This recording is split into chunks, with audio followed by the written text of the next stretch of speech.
Hey everybody, this is Stuart with Wine on the Dime, and well, it's actually cold enough now where the shorts are going away and the jeans are coming out. But that also means for some folks, not me, but some folks, it's red wine season. So let's get started with this one. So today I'm reviewing the 2018 Smith Hook Cabernet Sauvignon. It's from Central Coast. It is 14.8% alcohol by volume, and I paid, splurge alert, well, splurge-ish. So I paid $18 for it. I've been slowly branching up into the $20 range. And the reason why is when I started the channel, 15 was a really good price point, but then inflation happens, and supply chain issues, and tariffs, and other things. So I'm kind of giving myself a little bit of grace lately, saying, you know what, I was really trying to cap it at 15. Now I'm gonna go ahead and say, you know what, 20 is that cap. And anything beyond that though, I still think anything beyond $20, that's kind of getting expensive, especially when you're looking for maybe some everyday drinking wine. Anyway, with all that being said, let's take a look at the color of this wine, assuming I can find my corkscrew. 1 second. One eternity later. All right, so I found this wine pretty much everywhere.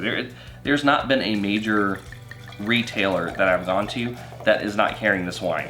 That includes my local grocery store, that includes Costco, that includes Specs, Total Wine, Gabriel's, all sorts of places that sell wine. I mean, I really just do find it everywhere. So I'm wondering, is there a reason for that? Are they just really good at producing volume, or really good at marketing, or is the wine really good enough to where everyone wants it?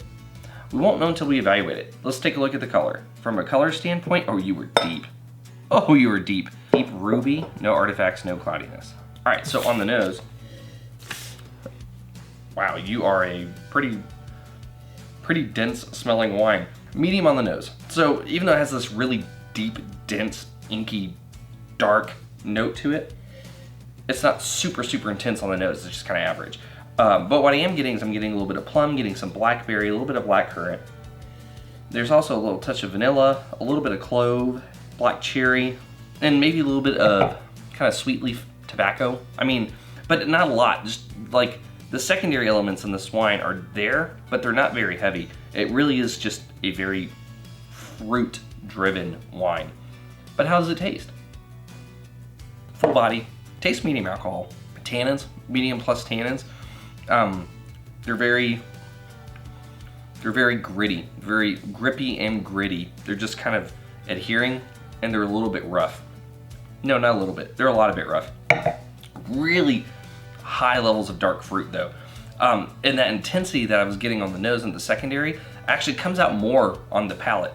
So as you're tasting it, you're getting more of the secondary than you get on the nose. Now the mismatch that I'm getting with the intensity on the primary and the secondary could be related to the fact that I do what the average consumer does according to market research. I don't decant it. They typically open it within 48 minutes of purchasing the bottle. Sometimes that sits in there for a week until I get around to it. Longer if it's been shipped to me to review. But I don't decant it, I don't aerate it. I literally open the bottle, I pour it, and I taste it just like the average person does. So with that, if you let it decant and or if you decant it and you put it through an aeration process and you really let it breathe, then it'll allow for it to kind of have more of that oxygen contact and really open things up a little bit better. So on the nose, you might get more of that secondary as it has a chance to mature for a couple hours in like a carafe or a glass. So just kind of recapping again, a full body, medium alcohol on the palate. It has a medium plus acid. It has a medium plus finish length on it.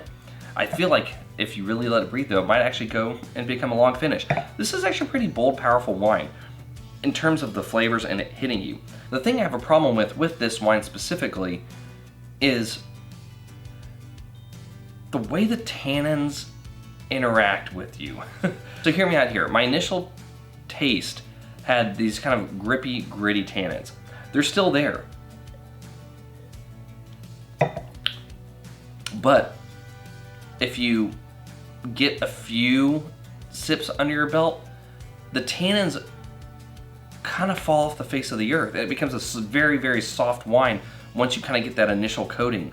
But they don't stick around, so it's almost like this tannic hit right up front to kind of get your palate adjusted to this wine. And then all that sensation that you were getting with the tannins goes away, and then it actually is a softer wine. like soft almost to the point of where it feels like it's micro-oxidized in order to try to soften up some of those tannins. But it doesn't have any of the semi-aging characteristics that you can get with micro-oxidation either. It's a really kind of funky wine in terms of the tannins. So, with that being said, let's get to the blick and see how it rates. From a balance standpoint, half point, the tannins. Like, the tannins really are doing something weird on this wine. Now, do I think the body and the alcohol's in check? Yeah. Acid? Yeah. The structure of the wine outside of the tannins is perfectly fine.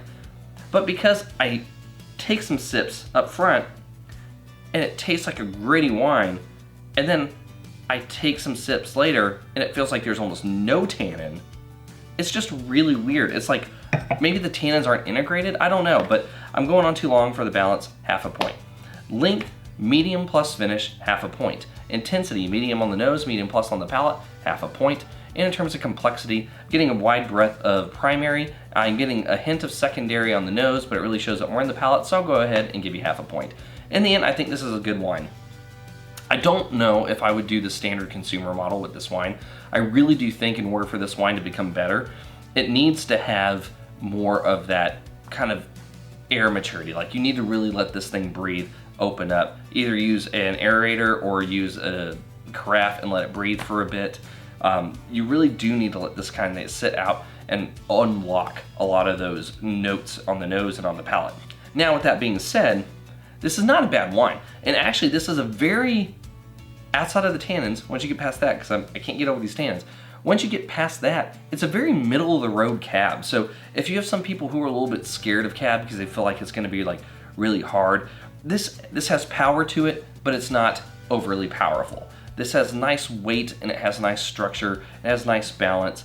The only thing that you're gonna have to do is really just like let it breathe, because the tannins really need to be reintegrated well with this wine. But other than that, I really have no complaints about it. Anyway, this has been Stuart with Wine on the Dime. If you liked today's video, please like, subscribe, and comment.